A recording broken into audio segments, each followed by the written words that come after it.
Sa nakalipas na mga taon, marami na pong dumaang bagyo at tumamang lindol sa ating bansa na nagresulta sa pagkamatay ng marami. Maiiwasan naman daw po ito kung alam natin ang dapat gawin. Yung ilang gamit po sa bahay, pwede na rin daw pong gamitin pang sagip buhay. Ang mainit na balita, hatid ni Sandra Aguinaldo. Sa panahon ng sakuna tulad ng bagyo o lindol, importanteng alam mo ang dapat gawin.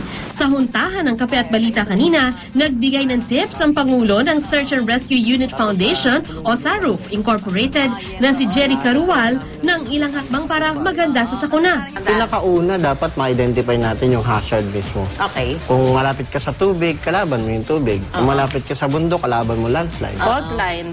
Pagka alam mo yung potential hazard ng area mo, makakapag-prepare ka. At hindi naman kailangan gumastos ng mahal para masagip ang inyong buhay. Maaari naman daw gumawa ng improvised na emergency equipment. Ang plastic bottle ng soft drinks maaring maging flotation device sakaling magka-flash flood. 1.5 liters na soft drinks na bakante, nilagay sa sako.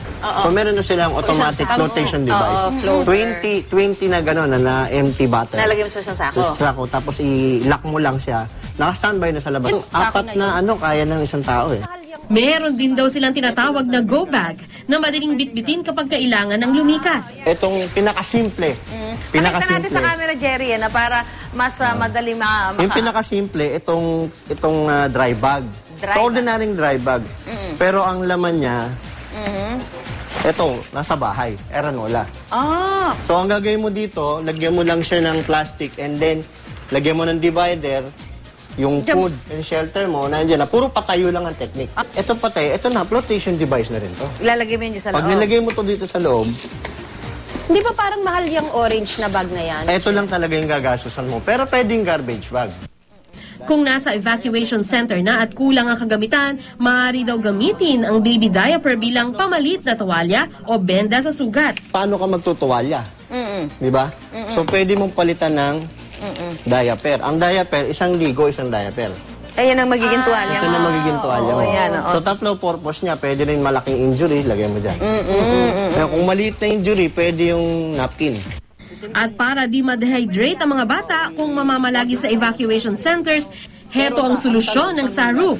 So, ang replacement mo doon sa dede niya is, ito, dextrose powder. So, Dadalhin mo yan titimplahin mo lang to. Sa tubig? Titimplahin mo. Pwedeng gatas yan ng mga bata? Huwag lang siyang ma-dehydrate, di ba?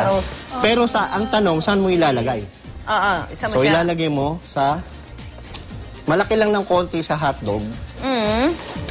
Ilalagay mo sa, dito. Yan. Ano yan? Condom. Diyan siya dede. Dito mo ilalagay. 2 liters of water inside sack. Pwede mo yung gamitin dodo ng bata. Pwede. Yung Tapos malaki yung na dulo, bubutasan mo. Tapos igugupitin mo lang. Kung may kakulangan naman sa malinis na tubig, pwede raw mapakinabangan ng tubig na mula sa baha. Meron tayong Pang-purify. invented ng Pilipino na ito yung brand niya, no? drinking water water disinfectant. Pero meron din tayo nito. Mahal ba yan? Ito mura to. Yan, mura Pero yan. ito mahal to. Ano yan? Filter, life straw. So iyan, forever Ito na siyang pwedeng gamitin. direkta ka nang iinom. Gagano mo lang. Doon sa flood water. Pinaka-importante raw sa oras ng sakuna, huwag magpanik at isiping mabuti ang dapat gawin. Sandra Aguinaldo, GMA News. Isip kang gagawin.